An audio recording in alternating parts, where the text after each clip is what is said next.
I allow people to plug in to build up momentum. I did this with weight loss first. I'm like, I know that you're struggling. I know you're in a tough place. I know you've been beating yourself up. I know you don't feel good about yourself, but here's the good news. I know how to get this done. Plug into me, plug into my energy, borrow that, build your own momentum until you build up your own. Now I'm doing that with people launching podcasts, launching businesses around their show. I know this is out of your comfort zone. I know you feel a little self-conscious. You may have been procrastinating a little bit. You're a little bit nervous about being an online entrepreneur. You don't really know what's going on. Good news is I got your back. I've done this. I'm doing it. Plug in. Let's build up your own momentum. Borrow mine until you build up your own. Same thing. So that's what I do. I'm like a human battery. There's a difference between a dream chaser and a dream catcher. Thanks all for tuning in to Dreamcatchers, where we make things happen. Dreamcatchers was formally launched to unlock the hidden potential in successful, self-motivated individuals who desire to take their life's work to the next level but need support to evolve. We are a collective group of professionals with various backgrounds that use our talents to assist those individuals in realizing their wildest dreams by providing education, inspiration, and direction. This podcast is where we share the lessons we've learned along the way to catching our dreams and give you some context around the how and the why to each approach to put you further ahead on the journey to catching your dream. Are you ready?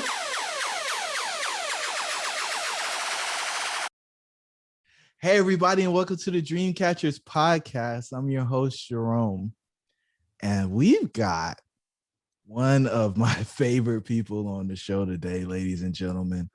For those of you who haven't heard, there is this legend in the podcasting industry. He goes by the name of Butter Voice.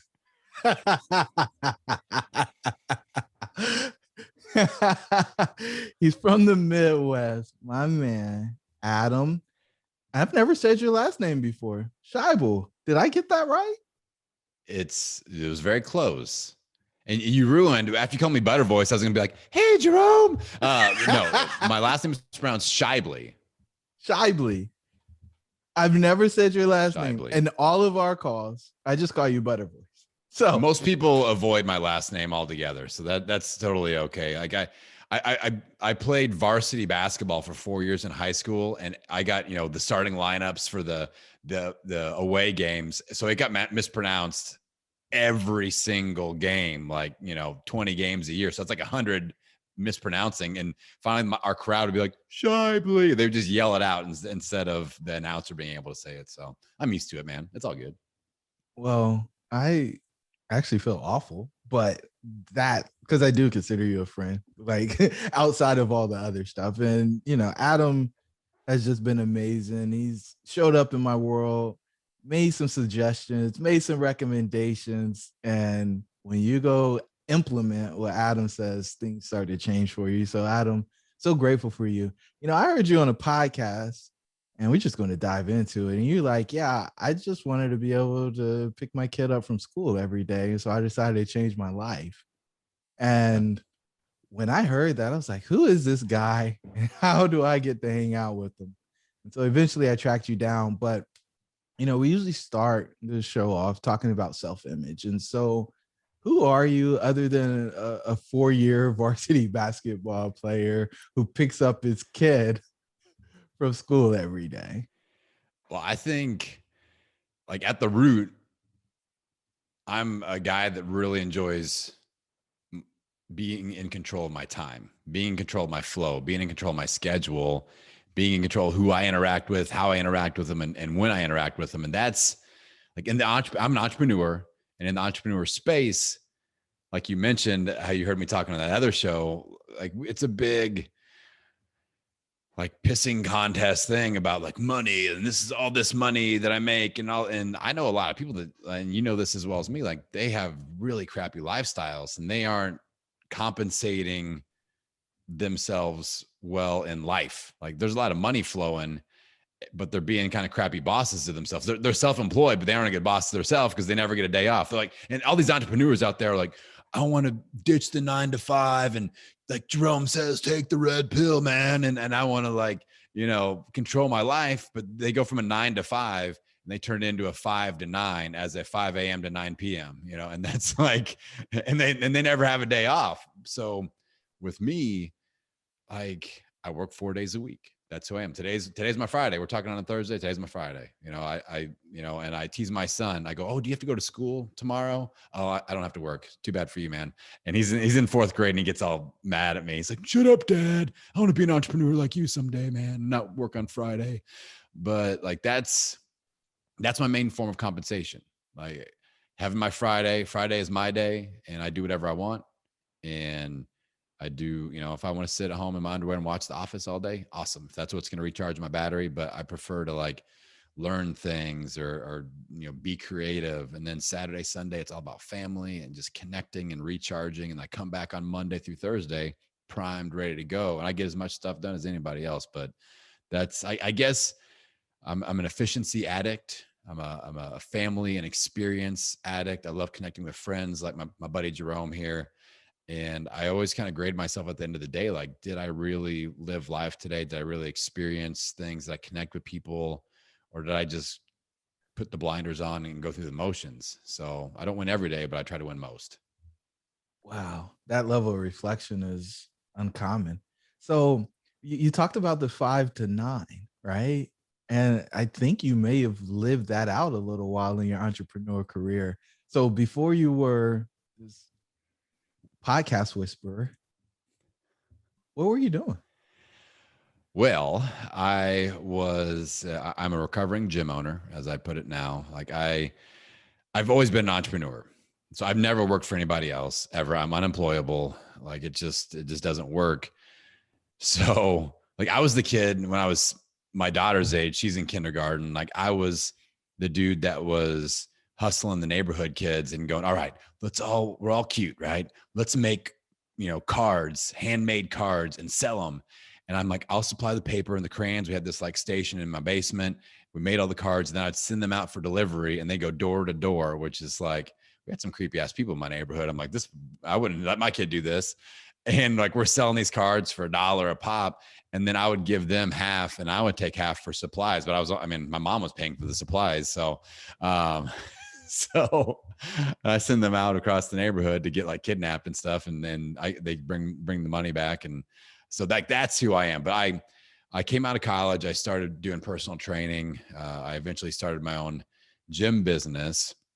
And in the 10 years of being a gym owner, I worked myself into the hospital 3 times. Just stress, anxiety, passing out from not sleeping, doing, when you're in the fitness industry, personal training, gym ownership, people come to work out on the hours that are non-typical work hours, right? So we work on the hours that other people don't work. So our middle of the day can be kind of boring sometimes, but before 9 a.m. and after 5 p.m., those are the busiest times. That's where the most opportunity is. So I'm up at 3:30 in the morning, setting up classes, doing 100-person boot camp classes in my facility. And we go all day with personal training or whatever, and then do business stuff, marketing. And then after 5 p.m., it's time to rock again. And I'm doing evening classes and all this stuff. And I learned some hard lessons. Like I didn't have any employees until the first time I went to the hospital. And I had to call somebody and go, hey, you got to teach class today because I'm going to the hospital. and that was when I hired my first employee. So it was kind of forced upon me. But I think a lot of entrepreneurs, they live that lifestyle, that hustle lifestyle, because that's just kind of what's out there. But there's definitely a different way. And that's kind of what I transitioned to. Now, you got a PhD, right? Oh, yeah. I've got the hat to prove it. It's right there. The PhD. Now it was all the actual doctors out there that earn their PhDs. Sometimes they get upset. So I always say it's the PhD, but the story with that is PhD is previously heavy dude. So I used to rock the scale a bit at 327 pounds. I got some pictures to show your audience. There's me with my wife now. I'm like getting ready to just like consume her with my largeness. This was my dating profile pic. I thought if I put a cute puppy in front of my face, didn't work. But yeah, I was a big dude. I had a 22-inch neck. Bam. And but no, that was back in like 2007-ish. And yeah, I went on a journey to lose 100 pounds. And that's what kind of kicked off my whole business in the weight loss space, is because I could lead by example and go, well, I lost 100 pounds. I can show you how to do it too. And I started helping people, and then they started telling other people. I ended up helping 15 different people lose 100 pounds in my hometown in Indiana here. And Indiana is always one of the more obese states. So there's plenty of opportunity around here to get healthy. And then I started a boot camp thing.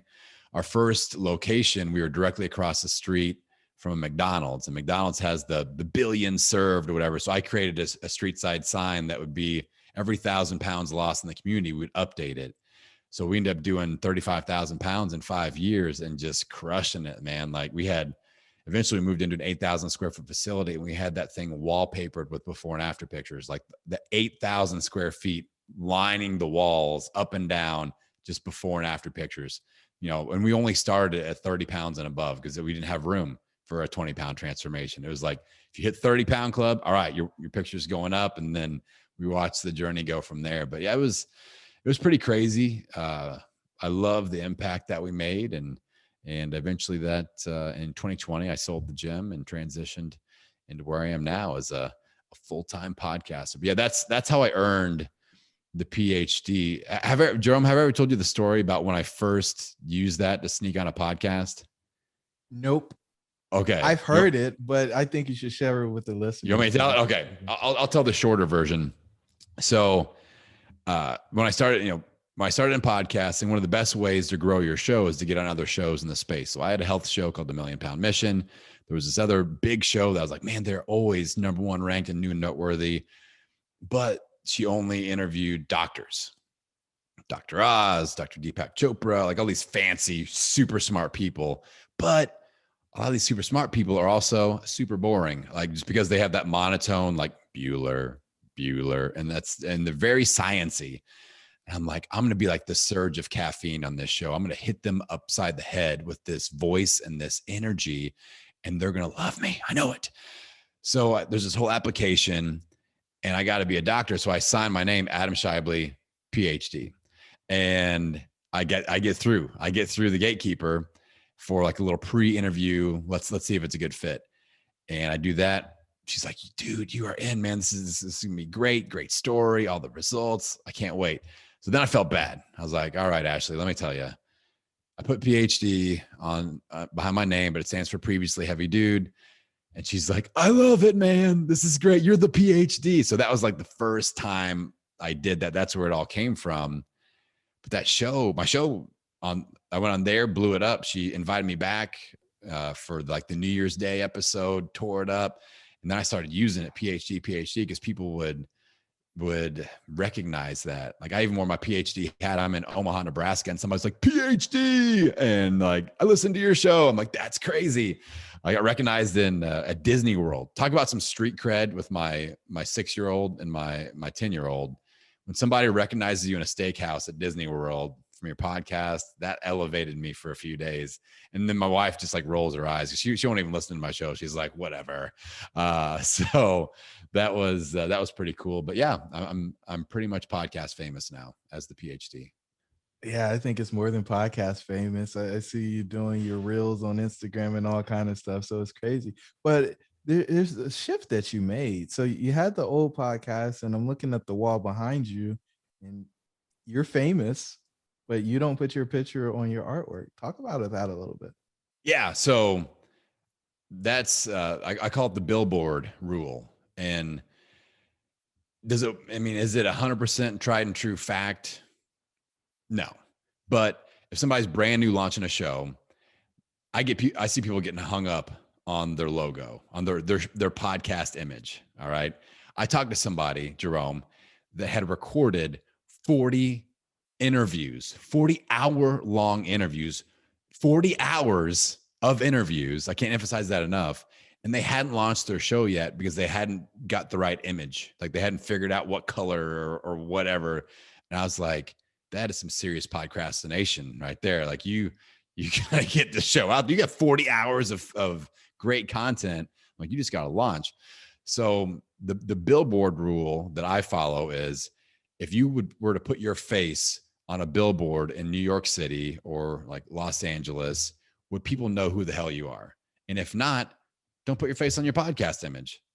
Simple, like that's nobody knows who I am. Will Ferrell? Yes. Some of these famous like fitness celebrities. Yes. Matthew McConaughey. Yes. Famous comedians. Yes. Adam. No, like nobody knows who the hell that is. Like, so I imagine somebody scrolling on their phone, which, we have to think about the phone screen. It's tiny for most unless you have like Jerome's like Samsung Galaxy 12,000. That's like an iPad phone. That's an iPad. That's not a phone. So that's a tablet. They try to put it in their pocket. Like if it doesn't fit in your pocket, it's not a phone. That's a tablet.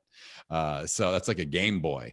So I tell people, like, people are scrolling on their phone and that image is tiny on the podcast player. So if your big old face is taking up half of it, and then you got some little cursive writing at the bottom that actually says what the show is, people are going to keep scrolling. They're like, who's this joker?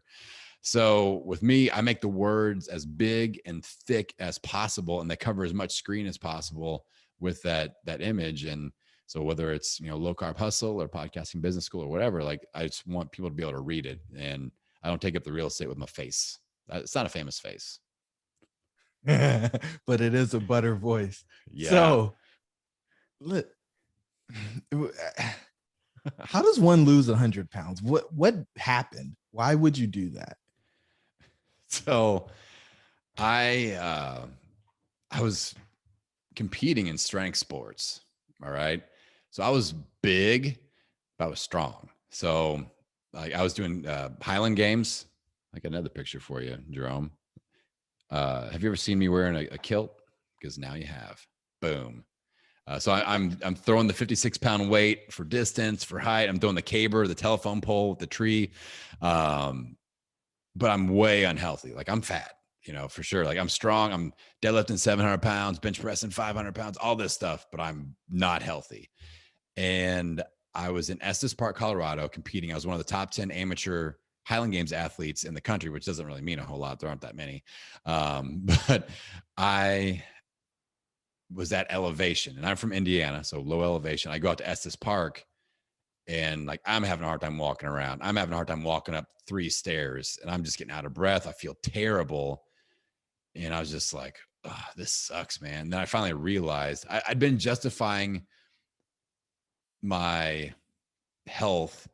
Like I'm okay. I'm okay because I'm strong. Like I'm stronger than anybody I know. So I'm good. But walking around and not being able to, keep my breath and things like that, I was like, all right, I got to be real. And I decided to retire from the heavy athletics and still train heavy, but, do some cardio, change my diet. So that really motivated me because I was in a serious relationship and I was like, I want to have kids. I want to be around for my kids, and I want to be around for my wife. I want to be able to move. And I see a lot of, older strength athletes that just beat the hell up and they're in their like 50s. And I'm like, dude, I want to be able to walk in my 50s. I don't have like 2 hip replacements and knee replacements and all this stuff. So that experience in Colorado really changed the way I thought. And I was like, all right, if I'm being real, I thought I'd have abs as soon as I got under 300 pounds. I was like, I get 299. I'm going to be smoking hot. I'm going to be ripped. I'll get all the attention. I'll be a Speedo model probably. And 299, still fat. I've got the picture. I'll send it to you. I don't have it with me, but I had like the picture that was like 299. And I'm like doing like the sexy pose. I'm thinking like, yeah. Oh yeah. That looks hot. And now that's the one I show to like prove how terrible I looked. I had a big old butt because I could squat, 650 and deadlift 700. So I have this giant butt and then this giant stomach, still no abs. And then I was like, I started getting competitive with myself. I'm like, all right, I want to see what the ab situation actually looks like. I want to see what it takes to get down there. And then once I got into the 220s, the abs appeared and good things started to happen there. But it was a lot of hard work. I had to sweat. I had to give up the beer and really start focusing on what I was eating. And that made the difference. Wow. So from 290 to 220, and you're like 6'4" or something. So, yeah. I mean, you were fit to be an NFL lineman. Yeah. Yeah. Like in college, I got strong in college. So every year I was competing in powerlifting and all this at Indiana University, and some of the football coaches started talking to me, and that didn't work out because it just like, they're like, oh, you're going to be too big of a project for a Big Ten school. But they're like, hey, you could go to this combine thing. I was like, all right. And like I'm crushing it, man. I had like an almost 10-foot standing broad jump, 43-inch vertical at 300 plus pounds. And like, just like doing all this stuff, but that nothing ever worked out with that. I didn't even get a look from like an arena league team, because they're like, last time he played football was in 8th grade. But like now you see all these basketball players becoming tight ends. I'm like, man, I missed my calling. I could have been like Tony Gonzalez, but not for me. This is wild. And so, but how do you go from being a basketball star to weighing 320 pounds? Well, good question, Jerome. I graduated high school, all conference basketball player. I started lifting weights my senior year. So I was like up to 190. I was feeling pretty buff at that point.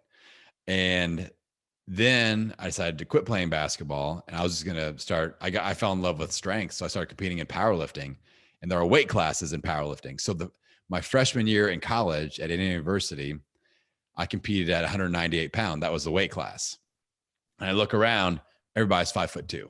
Everybody. I'm like a 1.5 feet taller than everybody. And when you talk about squats and deadlifts and bench press, we talk leverage and lever arms.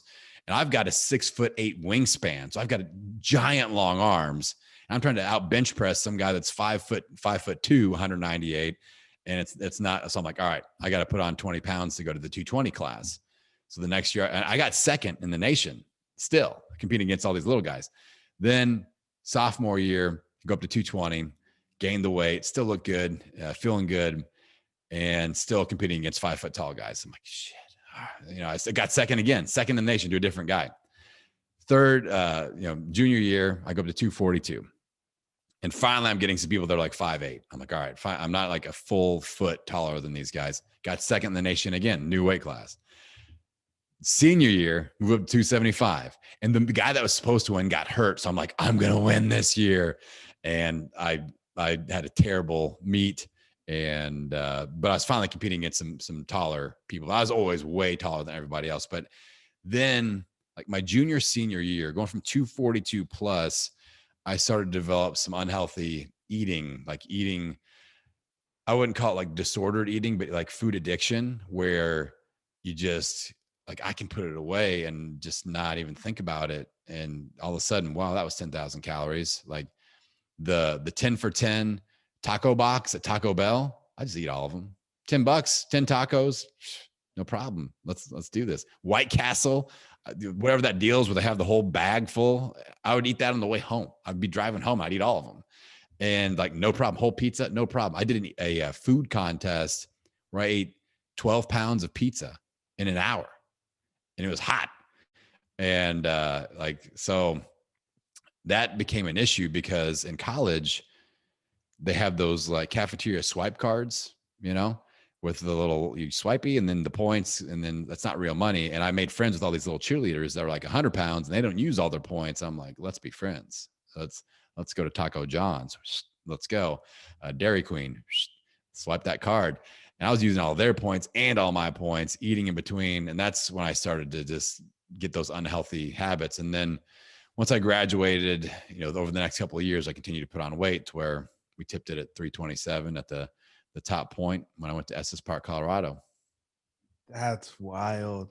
But it's always a slippery slope, and it's always gradual. And back to your point about you thought you're going to have abs after losing 30 pounds, right? It's, you went from 220, maybe a little bit less, to 320.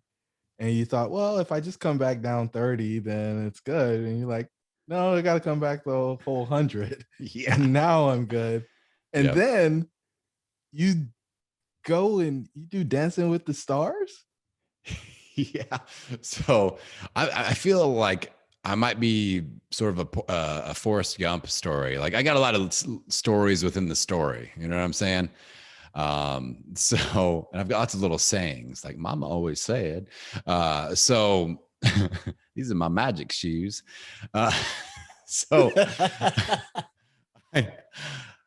When my gym started taking off and we're kind of known in the community, our local community has this thing called Dancing with Celebrities. So it's a fundraiser for, we had to pick our own charity, but it's like a local fundraiser, but it's like a knockoff of Dancing with the Stars. All right.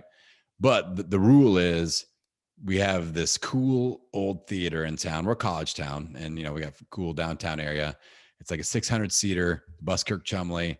So they're like, all right, you're going to do 3 dances with a professional trainer partner, and it's going to be in front of 600 people. I was like, oh damn, like this just got real. So I kick into hyper competitive mode. I'm training every day. Like I'm training my damn dance. I've got a note sheet. I couldn't remember any of the steps at first. So I had to like write them all out. I had like this code for what each step was. And finally I started to get it. But I trained for 4 months for this, and we had to pick our charity. I picked Boys and Girls Club. We ended up getting second in the overall charity, fundraising. We did $35,000 with our fundraising. And the only reason I got second, do you know who John Mellencamp is? John Cougar Mellencamp. He's a rock artist. He's from Indiana. People listening in may know who John Mellencamp is. Jack and Diane, Little Pink Houses. Like it's like an 80s guy. Anyway, he's like locally famous. He comes in, and his sons were attending this school that was another charity. He drops like a $25,000 donation to put them way up over me. I was like, oh, John Cougar Mellencamp. But anyway, so I got defeated by him, but I won the dancing, and I sent you my video of this is the LMFAO, I'm Sexy and I Know It, where I busted it out. Like I ripped my pants off. I've got a sparkly glitter shirt on. I'm doing the hot cha-cha with my dance coach / partner, Mary Alice. And Mary Alice isn't a little woman. And for the first time ever in the history of that competition, they allowed a student, which was me, to lift an instructor up over their head. So I pick her up, and I'm doing this twirly thing with her over my head. I blew out an intercostal. I didn't tell you that. So the night before in our last rehearsal, I've got a blown intercostal. So that's the muscle between your ribs, and it's super painful. And my wife's a physical therapist. She's taping me up. So I'm all taped up, and, but we went out and won with the hot cha-cha. And I felt good about that experience. And that's something it's kind of a recurring theme in my life. I feel like that fits with kind of escaping the norm that you preach with this show. Is I like to do things that are super uncomfortable, way outside of my comfort zone. I got to learn new things. I've got to push myself mentally and or physically. And this is a really good example of that. Wow. So you go from throwing logs to doing the hot cha-cha in dance pants. In dance pants that you snatched off like Ricky Iglesias or whatever the guy's name is, right? This is wild. My shirt was so tight. Like I came back with one of those like Under Armour. I go to Dick's Sporting Goods. And I try on, I'm like, oh, this is good. And I try it on for my coach. He goes, nope, tighter. I was like, tighter. I'm like 250 still at this point, 240-ish. I'm on my way down. And I was like, all right. So I go to the kids section. I get like a youth XL or something like that. And when I tried on the shirt that I had on, the little security pin popped off. It popped off and it started like spraying all the ink everywhere. So I'm like, got the shirt half on, and I'm running out of the changing room with this ink spraying everywhere. It looks like I'm trying to steal it. I'm like, it just popped off. And they're like, sir, do you know this is a youth XL? I'm like, my dance coach told me to get a tighter shirt. I don't know. So it's like one of those moments in my life that I tend to find myself in. And so we ended up working that out. They realized I wasn't trying to steal the youth shirt. And it helped me win though, because that extra tightness, it helped, like it worked with kind of like compression with my busted rib. So it actually helped me. And then like the bedazzled stuff that really inspired me, The most ridiculous story ever. This is amazing, ladies and gentlemen. I hope you're smiling and laughing as much as I am. My cheeks hurt right now. So look, man, I'm looking and I'm thinking about this thing. I'm like, you pivoted, then you pivoted, then you pivoted. Like, what was your worst fear? Well, no, I don't want to go there yet. You got like 88 pieces of clothing. Yeah. And like you got a red pill shirt. Yeah. So, and I'm not supposed to say this, but you got rid of a Star Wars shirt or something that, Oh yeah. Yeah. My kids bought me a baby Yoda t-shirt for Christmas. And I keep my wardrobe to 80 items or less. I'm a big fan of minimalism. It's something that really vibes with me. That's easy. That's not a challenge at all. Like keeping a low wardrobe number, no problem. That makes my life easier. So I keep the items to 80 or less. Socks count as 2. So right now I'm wearing 10. Anytime I have like a sweatshirt on, especially, I'm wearing 10% of my clothes that I own. And so just think about that. Think about how many shoes you guys have out there. And then just the thing about a lot of you out there probably have 80 pairs of shoes. And that may be a thing. So yeah, my kids bought me a Baby Yoda Star Wars shirt, but I really like the red pill shirt. And I was like, something's got to go. And it's one of the, like the Baby Yoda shirt has like, it's one of those large print ones that's uncomfortable because it like, you know what I'm saying? Like it feels like it's going to irritate your skin. Yeah. I'm like, ugh. And the red pill is so soft and nice and it fits really good. Like it shows off my man chest. And I think about it. There's a trick. Do you know the trick to making your arms look a lot bigger in t-shirts, Jerome? Have you ever heard about this? No. You got to buy the ladies cut. I'm telling you. I'm just kidding. I used to sell shirts at the gym, and there's a classic moment. One of my instructors was walking around. He's like, "I really like these new shirts," and one of the women was like, "Yo, Bill, that's a ladies cut." And he's like, "No, it's not. I would know that." And then she goes, "Check out the pink, the pink tag, like that's," and it says like ladies, whatever, and ladies style cut. And he's like, "Oh well, I look good," and rocking the ladies cut. But yeah, the red pill shirt came in. The other one had to go. But minimalism is something, like I said, it makes my mind at ease. It lessens the decision making I have to make. I have to make on a daily basis.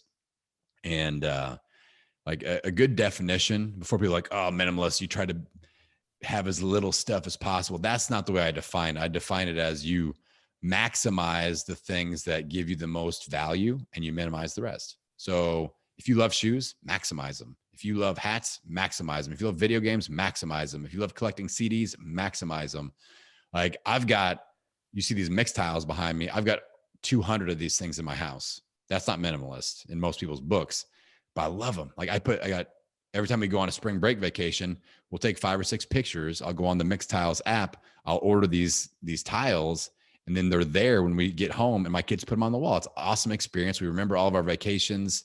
And so that's, when you think minimalism, it's more to me about maximizing the stuff that you love. Like this sweatshirt I'm wearing, I wear it all the time. It's my Keto Savage sweatshirt. It's like, I have nice stuff. Like this is like a $80 sweatshirt, but I've only got 2 sweatshirts. I don't have 30 sweatshirts that are all $80 or $20 or whatever. Like I'm wearing my nice, what they call it, Pro Rec pants. And they're like $100 like workout pants, but I have 2 pairs. I have 1 pair of jeans. I have 2 pairs of shoes. I have 1 hat, but I love it. So everything I wear, I'm like, I love this. And when I put on my red pill shirt, I'm like, I love this. And it's soft. And I love supporting Jerome and what he's all about. So just imagine that every time you're putting, it's like that Marie Kondo jive, it's like, I'm sparking joy, and I think that's kind of nerdy, but like, that's how I feel. What's up, tribe? It's your host, Jerome. I just want to let you know that we put together a free 15-point checklist for exiting the matrix. Jump on over to dreamshouldbereal.com in order to pick your free copy up. Let's get back to the show. This is amazing. And the clarity there, right? And I think we end up with a bunch of clutter. We buy all these things. We don't really want them or need them. And we think we got to have them. And then we look around and we're like, well, wait, how did that get there? You realize you wasted a lot of stuff. And I think the other piece of this is it forces you to ask the question, do I really want that? Yeah. Because you have to give up something else in order to have that thing. And most people think, oh, well, I don't have to give anything up. I'll just get more. And then you get stuck with more, like stuck with it, right? Like adding more weight or adding more of whatever it is. And then you got to figure out how to either lose it, but hopefully you lose it permanently so you don't continue going back to the thing, right? Yeah. That's solid, man. So you were probably making good money at the gym if you lost all of that weight across town. And this thought of running a podcast business is probably a little terrifying. What was your worst fear in making this pivot? Because they are totally different industries. Well, I mean, that's an important question. That's a great question. And like, I had the gym for 10 years and that paid every bill. Like you said, that was the safety net. And to me, honestly, like the biggest fear in that transition was that I would kind of succumb to the safety, that safeness, and not pursue this dream, because the last couple of years of the gym weren't great for me. Like, they were very stressful. There was a lot of negativity. We had, when I launched the boot camp program, there were 5 competitors in town, like all the, like Jazzercise and the YMCA. And I'm this like local crazy man that's producing all these results. There was no competition really. And then fast forward to 2018, 2019, there are 50 boot camp programs, gyms, like all the big franchises are coming in. They're trying to steal clients. It's cutthroat. Like, they're sneaking people in, trying to talk to people, and it just became so negative. But so the biggest fear in the transition was like, I could hack it out. I could always have my bills paid. I could always do that. But I hate going in that gym right now. And I've hated that for a couple of years. I didn't hate the people. I hated just the way I felt and the experience and how I felt like I felt like I wasn't doing what I was supposed to be doing anymore.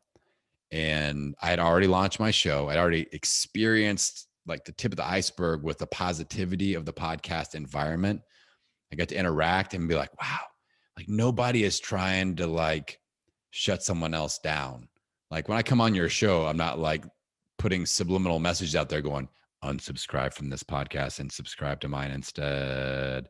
Like, I'm not doing that, and that's not like what the environment is like at all. So I started to fall more and more in love with the medium of podcasting, fell out of love with gym ownership and that whole experience. But then that made the negativity grow even more, because then I started spending less time in there, more time at home, building online stuff. And in Indiana, there's this vibe of like, oh, he thinks he's something. He's trying to big time us now. Like, he thinks he's all Mr. Famous on this podcast thing. And we do these like surveys where they don't have to put their name and all, which is like the worst idea ever for somebody that really takes those things to heart. And there are comments where they're saying, get off the podcast thing. It's a joke. Quit feeding your ego, get your butt in class and start teaching more. You're killing the gym, all this stuff. And that was the last straw for me, where I just knew I had to get out of there, and it just put that fear aside of, okay, I know this is how I've been paying the bills. I know it's very comfortable. I feel like I could always have my bills paid no matter what the competition level is, but I'm not aligned with this. I'm not doing what I'm supposed to be doing. And I feel like I've made my impact. I can be proud of what I accomplished, because most people in the fitness industry don't even care about results. They just care about making money. And to me, it was like, let's get results first, the money will come. And it did. And I took that view with podcasting now. And how I network with people and how I add value and how I just give until until something good happens out of that. Relationships and relationship building is the key thing for me. So I had to have that courage to move into the space. I was making some money, not enough to cover my bills, but once all the safety net was gone, I was like, all right, it just got real. I got to hustle my buns off and let's see what happens. And so, yeah, that was the biggest fear, is just like that safety net of the gym. So did you feel like you had to, you'll see where I'm going with this. Did you feel like you had to match your income from the gym with your new business before you could make the transition? No, I knew I've got a lot of confidence in myself, in my ability to help people. Like, that's the formula for me, is just help people understand your audience, understand how they need help, understand how you can help them, and then just add value and show people examples of that until business starts to happen. And you're going to figure it out. And I always figure it out. So I just felt like I had to charge into this thing and go, all right, trust that the income will happen. And I've never been an idiot with money. I've got I've been like a voracious saver where I typically, if you look at the pie chart of all the money that comes in every month, I'm investing 80%. I'm living off of 20%. So I've got plenty in the bank. I'm like, all right, I know exactly how much my income, how much I spend on our family lifestyle. I'm very frugal. I'm a minimalist already. I drive a nerd car. I don't have a car loan. I don't have a home loan. I'm debt free. I'm like, I can skate through on very little income if I need to. So that gave me some confidence too. I was like, all right, I'll get there, and it's gonna happen. But if I have a few weird months, I'm not gonna stress out about it. You're not going to be under a bridge because you put yourself in a good position, a position of strength. Yep. And that seems to be a recurring theme of your life, is like all this other stuff's pretty, but I'm going to get strong. I'm going to be in a place where I'm in control. And it seems like you've just gone to more and more control. You first started with your body and be as this big immovable mass that can push all kinds of things around and kind of exert my will on the world. And now it seems like you decided that it's not so much your will on the world anymore as much as it's your time, and you get to dictate how it gets spent. Because at the gym, you're a slave to everybody else's schedule. Yep. With podcasting, you kind of edit when you want, you release when you want, you interview when you want, unless it's somebody that you really want on the show and they decide that their schedule is more important than yours. But I mean, it seems like you've just been able to make those adjustments. And so I brought this up earlier and I want to come back to it. You wanted to pick your kid up from school every day. What happened to make that a top priority, and what makes you hold true to that? Because some people are like, oh yeah, that's cool, I did it for a month, I'll just go back to this other thing, it's not that big of a deal, but you still do that. So I love this question because I feel like it's going to be an aha moment for your listeners. I want you to all think about the important goalpost events of your days and your weeks and your months. So like for me, like every day I got to have some alone time, like personal time where I'm doing stuff that I really enjoy, like personal growth stuff, not just work stuff. I've got to have time with my family. I got to have time with my kids. I got to have time with my wife. I like making breakfast for the family. I make breakfast almost every day for my wife and kids. I love taking the kids to school. I love being that last person that says, have a great day, I love you, before they head off. I like to get them from school.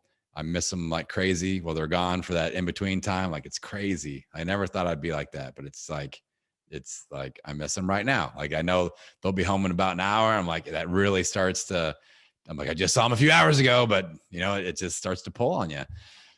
And like having family, like story time, putting them to bed at night, like all those things.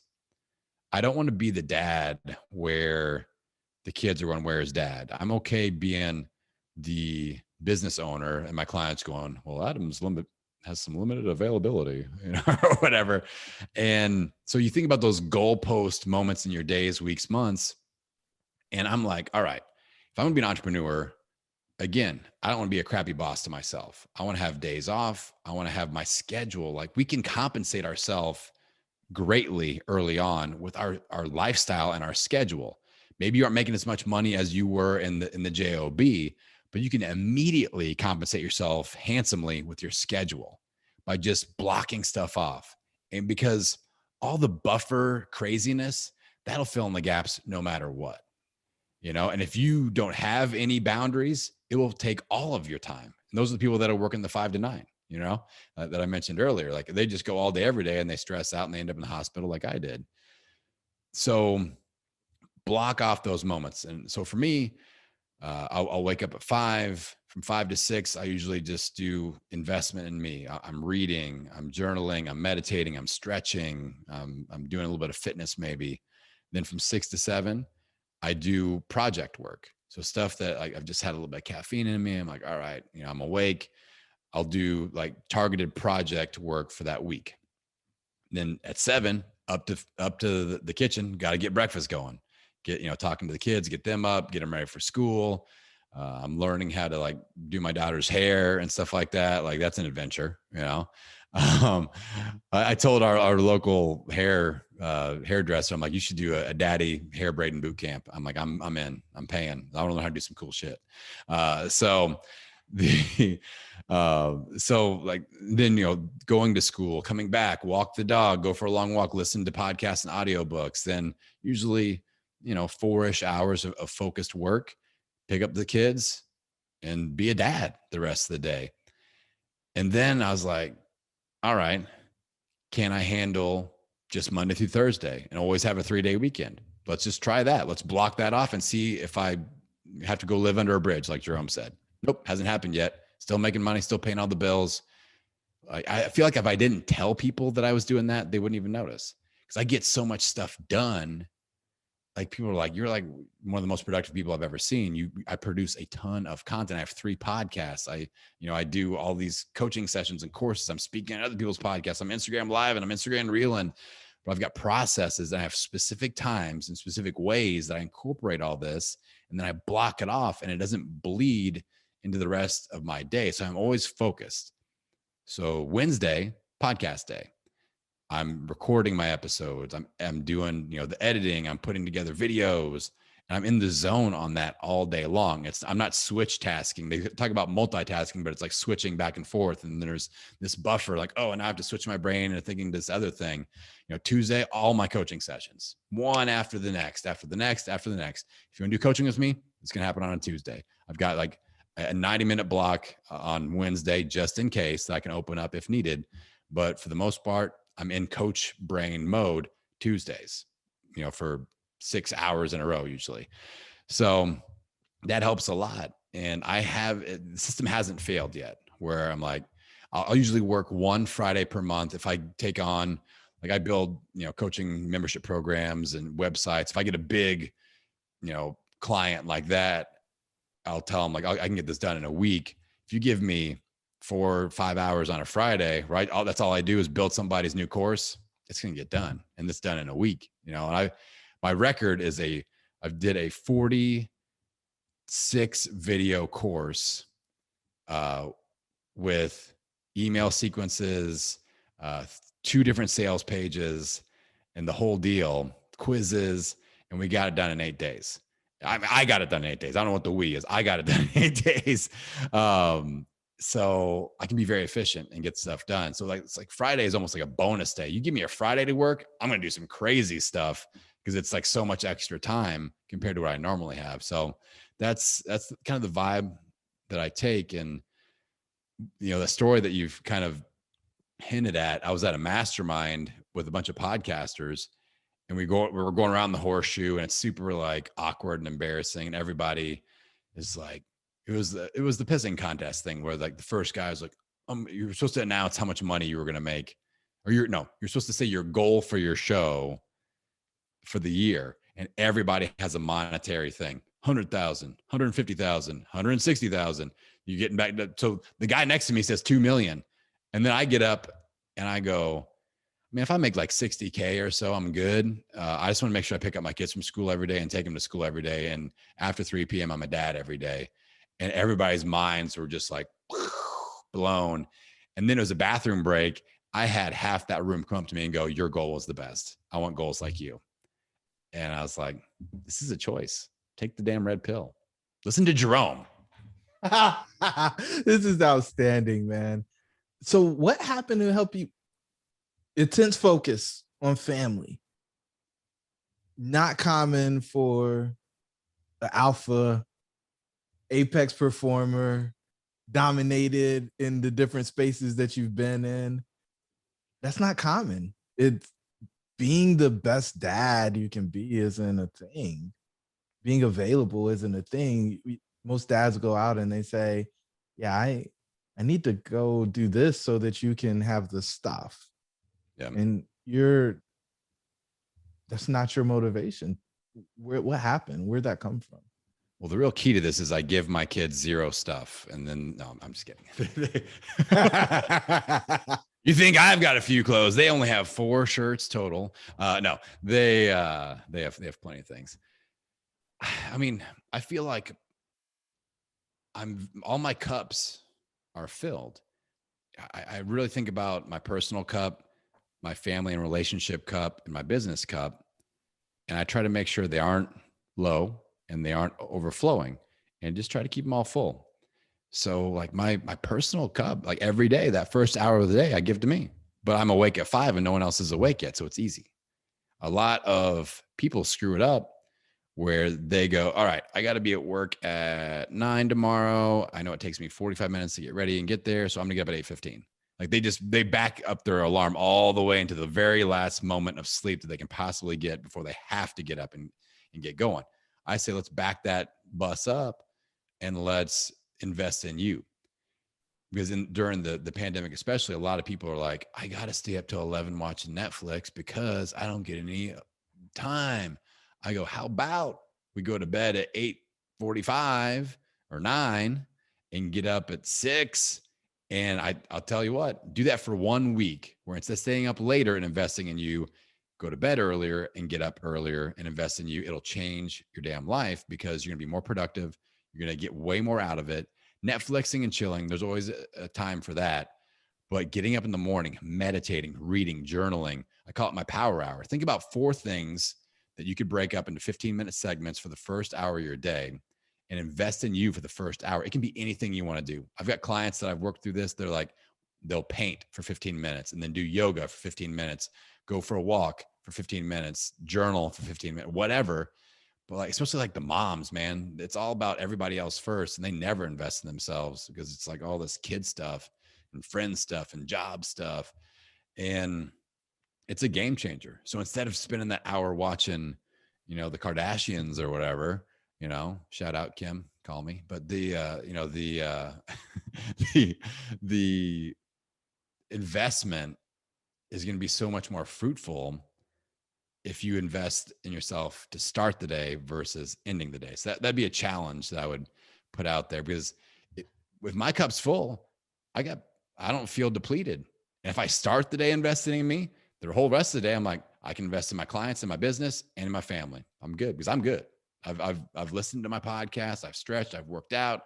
I've kind of surfed the web with whatever. I give myself 15 minutes of thinking time where whatever I want to think about, I can just think about it, and just free whatever. If that leads to journaling or surfing the web or just like whatever tangent I want to go down, finding my next karaoke jam, whatever, man.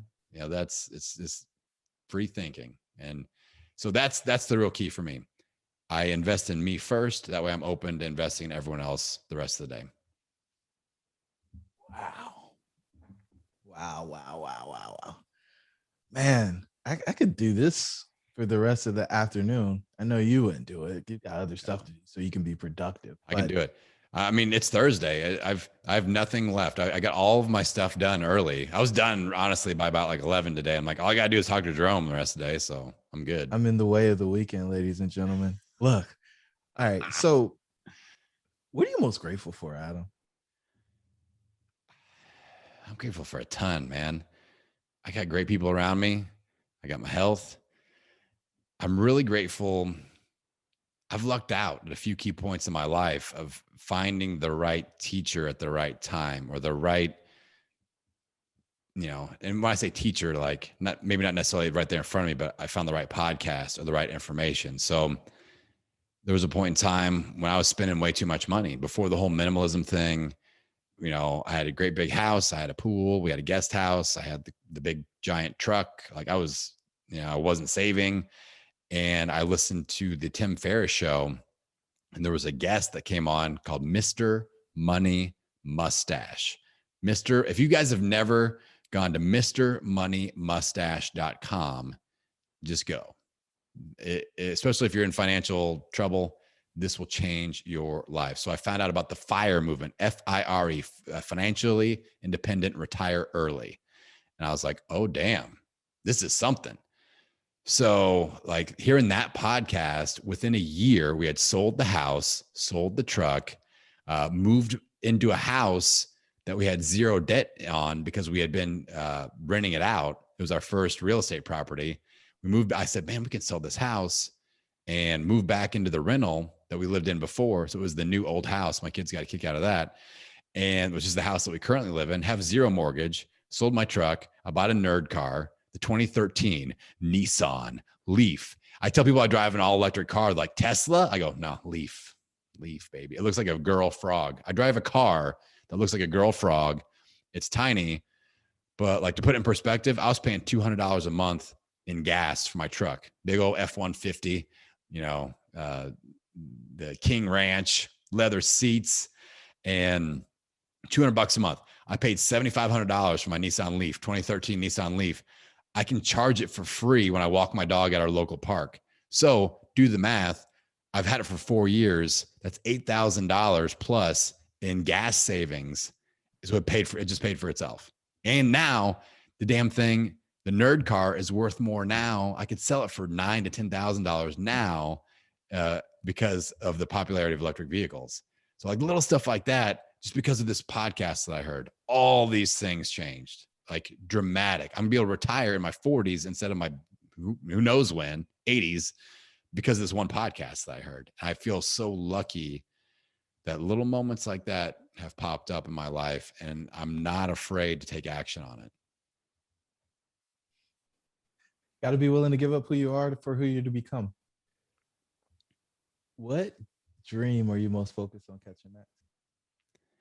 Honestly, it's what we just talked about, that financial independence. I'm dangerously close, man. I'm 80% financially independent.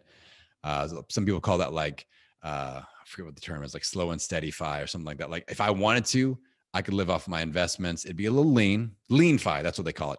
It'd be a little lean. I'm not living in excess, but I'm not going to have to like sell the nerd car or anything to pay the bills. So like hitting that mark, I set the benchmark of financially independent by 45. So I'm 40 now. I'm going to be there by 42, 43 for sure, just because of the way that I invest. So like that's the next big thing, because that opens up a new set of variables that I really like. And you talk about control, the variable of having to work to pay the bills is off the table at that point, because I'm not going to get into the whole principles of what you do, but basically it's like you have enough in investments that the interest on those investments pays your bills every single month, every year. It's a machine that it's like, okay, I don't have to, I spend less on my life than what my investments make every year. And that's where you want to get to. So I go, okay, I don't have to work. If I want to work, I can. If I want to, make 20K that I got to put into my kids' college or something like that once they're in high school, I can create a course. I could sell a course and create that income if I wanted to, but I don't have to. So at that point, anything that I do work-wise is done because I want to do it, not because I have to do it. I don't have to have, clients that are annoying. Not that I do now. I love all my clients, but every once in a while, I got to fire somebody as a client. I don't have to do that anymore. If I don't want to put out a podcast every week, I don't have to. Like there's no more that financial pressure.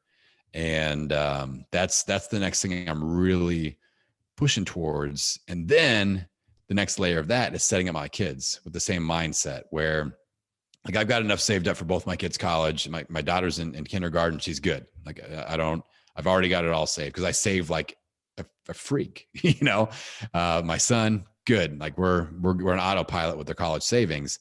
But now I'm like, all right, how can we get them both scholarships, like full rides? And I'm going to make a deal with them. All that money that was going to go to their college, I'm going to take that and invest in their first investment property and like do the house hacking where like my buddy Jerome teaches, and they go, okay, let's buy a duplex. You live in half when you're in college and you rent out the other half to your buddies or whatever. And you've got your first investment property, and set them up to succeed at an even faster level than what I've seen. So I'm thinking, 15 years ahead here with my kids, but that type of thinking is what's going to set them up long haul. So that's what I'm even more excited about. That's outstanding. So I'm sure the listeners are asking, well, Jerome, what's he invest in? I don't know. What do you invest in, Adam? Well, I day trade. No, I'm just kidding. Vanguard Vanguard Total Stock Market Fund, VTSAX. I put everything in that. I've got that, and I've got a Betterment Total Stock Market account, robo-advisor. I don't have a financial advisor. I don't pay any fees, financial advisor fees. And then real estate. Like we've had some good real estate. Like, so the mention of we live in the house that was a rental at one point with no mortgage. And I owned the facility that my gym was in. I just sold that for a really great profit. That's really bumped us towards that financial independence number because that thing appreciated in value. So those are the two things. I don't have any crypto Bitcoin stuff because I'm not smart enough. I'm from Indiana and we don't even know, we barely know what credit cards are. Like what's that? Apple Pay? What's he saying? So I got, I just do total stock market. I don't pull anything out. Like when the big crash happened earlier this year and stuff was way down, I don't even look at it. I just, once a year I go on and I go, okay, it went up a bunch. I make my notes. Kids' college funds are still good. Cool. All right. Just keep pumping money in. 80% of what I make goes in there and we're good. So that's the strategy. Whoa. That's a high savings rate, man. Really high savings rate. It's outstanding. Adam, what gift are you giving the world? Beauty. Butter boys. I am a beautiful man. That's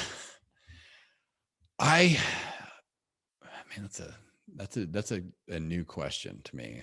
It's a challenging one, but I feel like I allow people to plug in to build up momentum. I did this with weight loss first. I'm like, I know that you're struggling. I know you're in a tough place. I know you've been beating yourself up. I know you don't feel good about yourself, but here's the good news. I know how to get this done. Plug into me, plug into my energy, borrow that, build your own momentum until you build up your own. Now I'm doing that with people launching podcasts, launching businesses around their show. I know this is out of your comfort zone. I know you feel a little self-conscious. You may have been procrastinating a little bit. You're a little bit nervous about being an online entrepreneur. You don't really know what's going on. Good news is I got your back. I've done this. I'm doing it. Plug in. Let's build up your own momentum. Borrow mine until you build up your own. Same thing. So that's what I do. I'm like a human battery. He's a battery. Putting the battery in their back and helping them get what they want out of life. Yeah.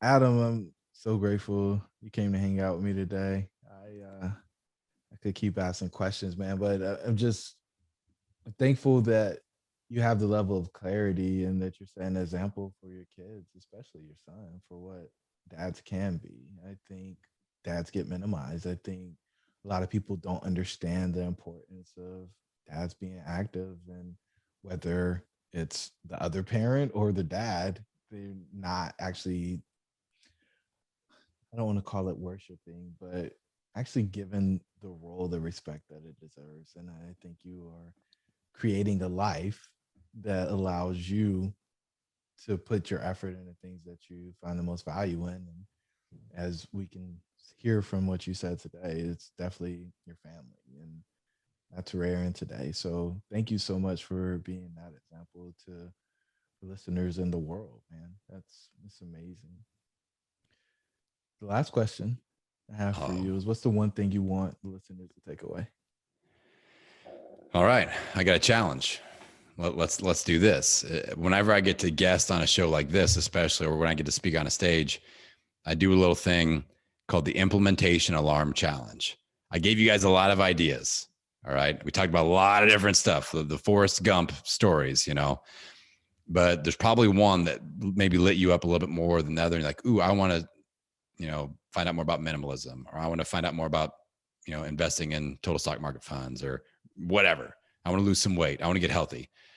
So whatever that one thing is, I want you to set your alarm. I know a lot of you are listening to this on your phone. Just go to the alarm section of your phone and set it for 24 hours from right now. So right now it's 2:06 p.m. Eastern Standard in real life. So if I was doing this now, I'd set it for 2:06 p.m. Friday. And your mission for the next 24 hours is just to do one thing that initiates momentum in line with what really piqued your interest. Podcasts are very entertaining, but people who, think about when I listened to Tim Ferriss' show, I heard Mr. Money Mustache on there. I could have just been entertained by that and be like, man, that's some crazy ass shit. That was awesome. And then done nothing. but instead I did something and it completely changed my life. So the next 24 hours, take action before that implementation alarm goes off, because, we're all sharpening the saw or sharpening the blade, but a sharp blade is no good if we don't swing it. So you got to swing that damn axe in the next 24 hours. And you may be surprised at how much momentum is created out of that. So that's the one thing that I want people to take action on. Awesome. And I usually do this at the beginning of the show, but I figured people were going to stay on. This was a cliffhanger. What's the best way for them to get in contact with you? And you got to tell them about our event we got coming up. Yeah. You can just hit me up, podcastingbusiness.school. That's the website. Podcasting Business School on the IG. If you want to be entertained by Instagram reels that involve disco suits. And, I've got a pretty sweet, I don't know. Do you feel like my Adidas jumpsuit is more Run DMC or LL Cool J? Like LL Cool J was more Puma, right? And Run DMC was more Adidas and stuff like that. But I have the Kangol also, and I've got Puma shoes, but it all matches. It's all red and white, so it's a little blend. Just saying. You can't mix brands, Adam. That's against the rules. I'm from Indiana and I'm super white, so it's like I didn't totally dial it in, but I felt pretty good about it. Anyway, hang out with me on Instagram. In our event, I'm doing it's called Flyover Podcast Festival, because Indiana is in fact a flyover state. It's in Bloomington, Indiana, my hometown, August 20th and 21st, 2021. And it is all about podcasting. If you're interested in launching a podcast or growing your show or creating a business around your podcast, hit me up, podcastingbusiness.school, or hit me up on Instagram. Jerome is going to come and hit the stage. So it's kind of a big deal. Just saying, like, Jerome is going to be there in person with me. And once our awesomeness combines, the podcasting world will never be the same. So hit it up. Let's go. I'm fired up about that, man. I'm excited about it. I've already thought about buying a plane ticket about 8 times, but I'm like, wait, don't do it yet. Yeah. Got to practice minimalism. Adam, this has been outstanding, man. Thank you so much for spending time with us. And to the listeners, your dreams should be real. We'll talk to you soon. Thank you for joining the tribe today. We would love to hear from you. Please don't forget to rate, like, and share. Perhaps someone you know could benefit from what we've discussed. Until the next time, remember that your dreams should be real.